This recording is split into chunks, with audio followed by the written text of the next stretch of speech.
فرمایي چې موږ او تاسو ته به د دې نعمت کله پته لګي چې کله فروض د قیامت فیصلې وشي او جنت ته جنتیان لاړ شي او جهنم ته جهنميان لاړ شي او بعضې خلک داسې وي چې هغه یې ګناهونه په ځمکه باندې کړي وي ایمان سره ایمان پکې وي خو ګناهونه کوي نو الله تعالی به دا خلک یو خو هغه دي چې الله تعالی په چا فضل وکړي او سره تپوس پرې ونکړي خو که چېرې الله تعالی وغواړي نو د اعمالو د نه پورې د وجې به دا کس مجرم ثابت شي وزن به د اعمالو کم شي نو په دغه وجه باندې به دا کس الله تعالی جهنم ته بوځي ولې تا مونځ نه دی کړی تا روژه نه ده نیولې تا پردي حقوق دي در سره تا ګناه کړې ده دا دې کړي وي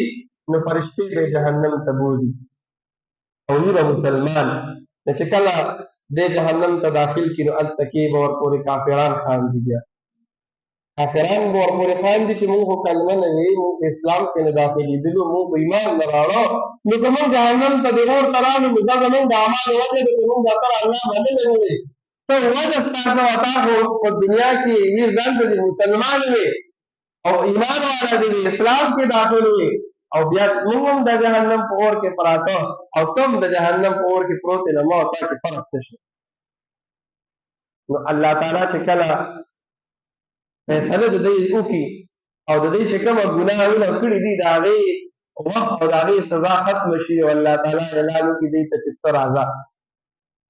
ته جنت ته راځه ولې سزا دې وخوړله نو کفارو ته به پته ولګي چې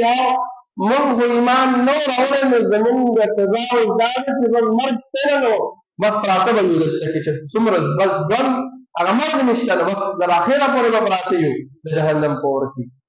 او دا کس زمونږ دا ملګری چې موږ سره دلته کې وو نو دې جنت ته لاړه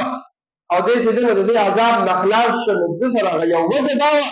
چې د ده په زړه کې ایمان او د الله منلی و نو د هغې یوې وجې د وجې دی د جهنم د اور نه ووتېده او الله تعالی جنت ته ورداخل کړو نو په دغه موقع باندې به دا کفار چې څومره وي چې د دنیا نه بې ایمانه تللي وي ډېر افسوس کوي ډېر افسوس به وکړي او څه به وایي کاش چې دا ایمان مو راوړی کاش چې دا ایمان دولت موږ ته نصیب شوی وی موږ دا ایمان راوړی وی نو کم از کم اوس خو به چرې خو به